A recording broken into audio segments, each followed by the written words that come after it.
शिवाय।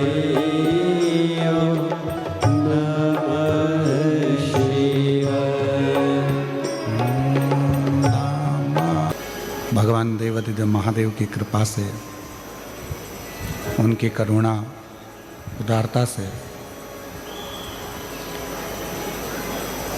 ये पवित्र पावन गुजरात की पवित्र भूमि आता है भगवान शंकर की परम भगत हनुमान जी महाराज की माता माँ अंजना जी। शिव जी की परम भगत थी माता अंजना।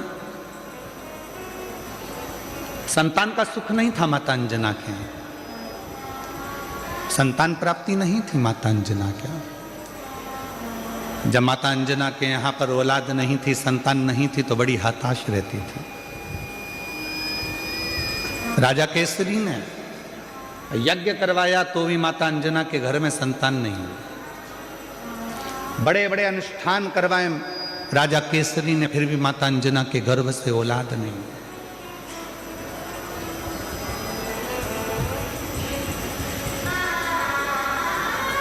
बहुत कठिन। यज्ञ करवाए, अनुष्ठान करवाए, साधना करवाई, व्रत करवाए, उद्यापन करवाए, पर अंजना के घर में, मां अंजना के यहाँ संतान का सुख नहीं। सब कुछ करा और यही तो भगवान कृष्ण के यहाँ भी हुआ था। भगवान कृष्ण की 16,108 रानियां, और 16,108 रानियों से जब संतान नहीं हुई भगवान कृष्ण के यहाँ, तब भगवान कृष्ण ने गर्गाचार्य बाबा से पूछा कि मेरे घर में औलाद क्यों नहीं होती है, क्या कारण है, मेरे घर संतान नहीं है। भगवान कृष्ण ने गर्गाचार्य बाबा को बुलाकर पूछा तो गर्गाचार्य बाबा ने कहा, एक कृष्ण, तुम एक एक रानी के साथ में 11-11 दिन तक शंकर भगवान के पार्थिव लिंग का पूजन करो तो तुम्हारे घर में औलाद जरूर होगी। और भगवान कृष्ण 16,108 रानियों के साथ में, एक एक रानी के साथ में बैठकर 11-11 दिन तक शंकर भगवान के पार्थिव शिवलिंग का पूजन करा। तब भगवान शंकर प्रसन्न होकर वर दे दिए, हे कृष्ण, तुमने अपनी रानियों के साथ 16,108 रानियों के साथ, एक एक रानी के साथ अलग अलग बैठकर मेरा 11-11 दिन तक पूजन करा है। मैं तुम्हें वर प्रदान करता हूं कि तुम्हारी एक एक रानी से 11-11 संतान होगी। और भगवान शंकर की कृपा से भगवान कृष्ण के घर में 1,77,186 बच्चे हुए। ये शिव की कृपा है। विवेक काम नहीं कर रहा, बुद्धि स्थिर नहीं हो पा रही है, या पढ़ने में मन नहीं लग पा रहा है, तो उसको आप एक दुर्बा मतिमान, हनुमान जी के 3 नंबर के भाई मतिमान के नाम से अगर खिला देते हैं तो उसकी बुद्धि केंद्रित होना प्रारंभ हो जाती है और वो डिप्रेस से हटना प्रारंभ हो जाता है। और एक नाम आता है व्रतिमान। इसका प्रैक्टिकल तुम अभी यहीं से कर लेना, ठीक है? चलते चलते मालूम पड़े तुम्हारी पार्किंग यहां से आधा किलोमीटर दूर है, ठीक है? अरे बोलो तो जम के। आधा किलोमीटर दूर तुम्हारी पार्किंग है और तुम्हारी उम्र लगभग बहुत हो गई। मालूम पड़े तुम थोड़े वृद्ध हो गए हो और तुम्हारा घुटना दुख रहा है, तुम्हारी कमर दुख रही है, चलते चलते बड़ी मुश्किल से तुम कथा स्थल तक पहुँचे हो। अब मन में आ रहा है कि मुझे वापस पार्किंग तक जाना है, कैसे जाऊंगी, पाँव तो दुख रहा है। तो एक काम आज चलते चलते करना कि कहीं सीवर वाला महाराज झूठ तो नहीं बोल रहा है, तो प्रैक्टिकल करके जाना। क्या करोगे, यहाँ से जाते समय आप जब जा रहे हो और आपके शरीर का कोई अंग जब दुख रहा है तो श्री शिवाय नमस्तुभ्यम कहकर श्री व्रतिमान हनुमान का स्मरण करो। किसका स्मरण करना है? जम के बोलो, व्रतिमान हनुमान। व्रतिमान हनुमान का स्मरण करके कहीं पर भी बैठकर अपने पांव की छोटी वाली जो उंगली है उसको जम के दबाना और दबाने के बाद चल देना। जिस जगह पर भी दर्द हो रहा होगा मेरा बाबा आपको मंजिल तक पहुंचाएगा, दर्द होने नहीं देगा। कल नहीं करना, प्रैक्टिकल आज ही करना। काल करे सो आज कर।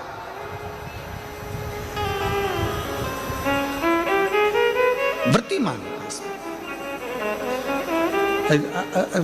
आज करेंगे गुरुजी, 3 महीने में फर्क दिखेगा। तुम तो आज की आज का बताओ ना कि आज की आज में फल कैसे मिले। तुम बिल्कुल तैयारी में बैठो। जाते जाते वृत्तिमान हनुमान भगवान श्री शिवाय नमस्तुभ्यम का स्मरण कर कर एक ऊर्जा के साथ, ताजगी के साथ चलते जाओ। शिव थोड़ा बहुत नहीं देते, मेरे भगवान देते हैं चप्पल फाड़ कर। अब हनुमान जी महाराज का प्रागट्य हो गया, हनुमान जी महाराज आ गए, पूरे आनंद के साथ राम जी की सेवा करी। ये सारी कथा आप लोगों ने श्रवण करी है, रामचरितमानस में भी और शिव पुराण में भी और श्रीमद् भागवत में भी, कई जगह पर आपने इस कथा को सुना होगा। अब मूल कथा जो शिव पुराण की, स्कंद पुराण का मूल तत्व है, उसकी ओर हम बढ़ रहे हैं, जो बड़ी सुंदर कथा है। स्कंद पुराण के रेवाखंड की ये कथा, स्कंद पुराण के रेवाखंड में से इस कथा को लिया गया। स्कंद पुराण का रेवाखंड कथा है, हनुमान जी महाराज राम जी के साथ में लंका पर चढ़ाई कर दिए, विजय प्राप्त कर लिए, आ गए। पुष्पक विमान में बैठकर मां सीता को लेकर आ, प्रबल हो रहा।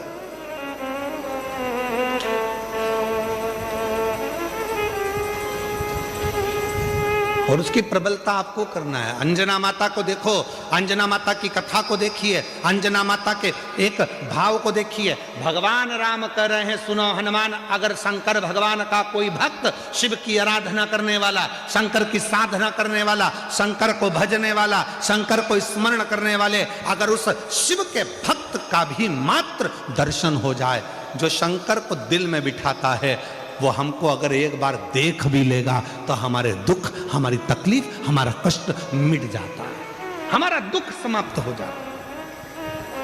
अब इसमें ना जाने कितने शंकर के भक्त आए होंगे, इस पूरी कथा में ना जाने शंकर भगवान के कैसे कैसे भक्त आए होंगे, जो शिव की भक्ति के लिए रात भर, ठंड पड़ रही है, पड़े हुए हैं, ठंड में पड़े, खाने को वो कथा कर रही है।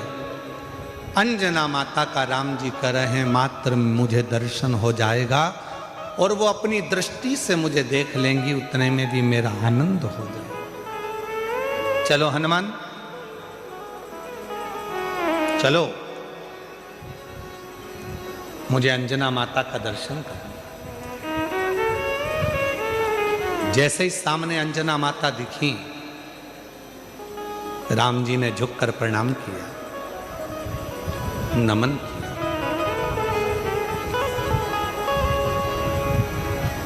हनुमान जी ने कहा अंजना माता से, ये श्री राम है, ये इनके छोटे भाई लक्ष्मण जी हैं, ये माता जानकी जी हैं। सबको मिलाया। अंजना जी ने कहा कि हनुमान, घर में कुछ पाने के लिए नहीं जाओ, अतिथि आए हैं, इनके लिए कुछ थोड़ा कंदमूल फल लेकर आओ, इनके लिए थोड़ा कंदमूल फल लेकर जाओ। अरे वाह, शिव कथा करे, भगवान शंकर का संवाद करा, हनुमान जी महाराज की कथा करे। हनुमान जी चले गए कंदमूल फल लेने के लिए, इतने में अंजना माता की आंख से आंसू बह रहे थे। राम जी ने पूछ लिया, मां क्यों रो रही हो? अंजना माता ने कहा, मेरे रोने का कारण केवल एक है, आज मेरे बेटे हनुमान ने मेरे दूध को लज्जित कर दिया। दूध को लज्जित कर दिया? राम जी बोले, मां ये कैसी बात करती हो? हनुमान जी ने तो माता जानकी जी का पता लगाया, हनुमान जी ने लंका में आग लगा दी, और आप कहते हो कि हनुमान जी ने मेरे दूध को लज्जित कर दिया? अंजना माता बोली, रे राम, हे प्रभु, हनुमान भूल गया कि किस माता का दूध पिया था उसने। आज मुझे बड़ा दुख है जो मेरे बेटे हनुमान ने मेरे दूध को लज्जित कर दिया। क्यों मां ऐसे शब्द क्यों कह रही हो? राम जी कह रहे, ऐसे शब्द क्यों बोल रही हो? क्या बात है? अंजना माता ने कहा, इसलिए बोल रही हूं कि आपको अयोध्या से आकर सीता जी को लेने के लिए लंका जाना पड़ा। मेरे बेटे हनुमान को मैंने जो दूध पिलाया था, वो दूध इतना प्रबल था, हनुमान चाहते तो तुम्हें लंका तक जाने की जरूरत नहीं पड़ती, सीता को लंका को उठाकर लेकर अयोध्या में आते। आज मुझे दुख है कि मेरा दूत आज लज्जित हो गया। हनुमान जी महाराज को लंका तो गए पर सीता को लेकर नहीं आए। आज दुख इस बात का है कि राम जी को लंका पर चढ़ाई करना पड़ी, उस रावण से युद्ध लड़ना पड़ा, उस मेघनाथ से युद्ध लड़ना पड़ा, उस कुंभकर्ण से युद्ध लड़ना पड़ा। इसलिए आज मेरा दूत लज्जित हो रहा है। हनुमान को तो जाना था, पूरी लंका को उठाकर लाकर अयोध्या में रख देना था, तो मैं गौरवान्वित होती, तो मुझ में गौरव होता। राम जी, आप नहीं जान पाएंगे कि इस माता ने जो दूध पिलाया है वो साधारण नहीं है।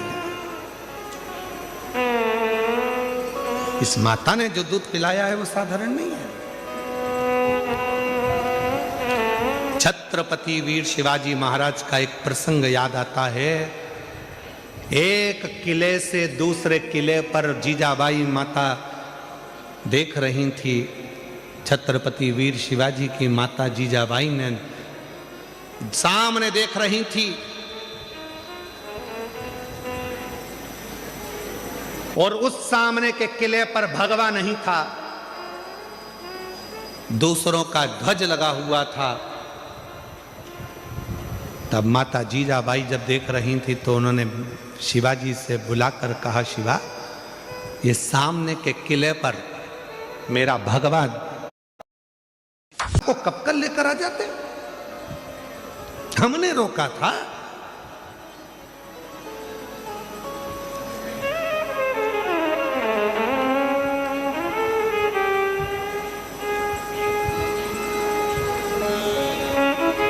सीता जी को आपके दूध को लज्जित नहीं करा, पर हमने मना किया था। इतने में तो लक्ष्मण जी को हंसी आ गई और लक्ष्मण जी को ऐसी हंसी आई कि लक्ष्मण जी को हंसी आते से ही भगवान राम जी ने लक्ष्मण जी को हंसने से रोका।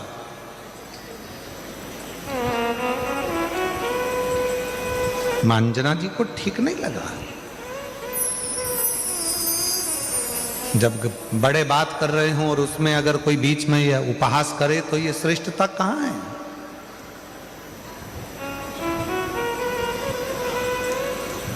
लक्ष्मण जी हंसे। इतने में लक्ष्मण जी ने कहा माता अंजना जी के से, देखो प्रभु भैया राम, माता तो अपने दूध का और अपने पुत्र का कितना गुणगान कर रही हैं और अपने आप का कितना गुणगान कर रही हैं। एक बार भी उन्होंने ये नहीं कहा कि लक्ष्मण के बाण से या राम जी के बाण से ये सब कुछ हो सका।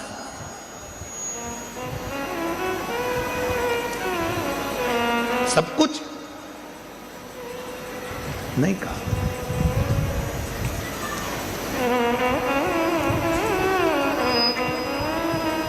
माता जानकी जी ने कहा, लक्ष्मण तुम्हारा कहने का मतलब क्या है? क्या मेरे दूध में वो प्रबलता नहीं है? क्या मेरे पुत्र में वो प्रबलता नहीं है? इतना तो कहना था। तब माता अंजना ने कहा, ठीक है लखन है लक्ष्मण, प्रभु राम की साक्षी में ये सामने पर्वत है, इस पर्वत के टुकड़े तुम अपने बाणों से कर दीजिए।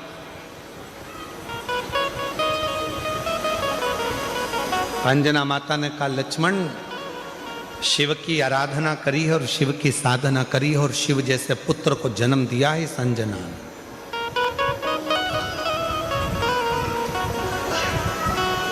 तभी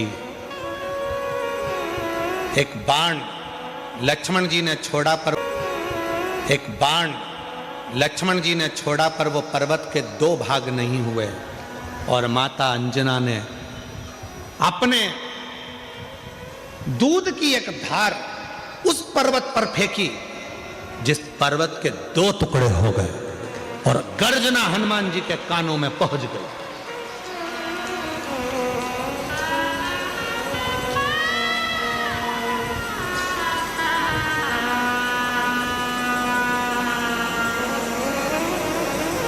हनुमान जी के कानों में जैसी गर्जना गई, गर्जना जाते ही दौड़कर हनुमान जी महाराज आए। ना जाने ऐसी आवाज कहां से आई है, मेरे राम जी पर कोई उपद्रव तो नहीं हो गया, कोई बात तो नहीं हो गया। हनुमान जी महाराज भाग कर आए और हनुमान जी ने जो भाग कर आए और आते से जो देखा तो पर्वत के 2 टुकड़े थे जिसमें से दूध की धार बह रही थी। पूछा हनुमान जी ने, माँ ये क्या हो गया? माता ने कहा, लक्ष्मण जी समझ नहीं पाए थे। लक्ष्मण जी ने अंजना माता के चरण पकड़ लिए। माँ मैं जान नहीं सका कि अपने बेटे को जब वो दूध का पान कराती है तो बेटा उतना वीर उत्पन्न होता है, प्रबल उत्पन्न होता है, जो दुनिया का सारा कार्य कर सकता है। मां आज मैं लज्जित हूं, आज मैंने आप पर उपहास किया। हनुमान जी महाराज सामने थे, राम जी के मस्तक पर पसीने की बूंद थी, पसीने की बूंद।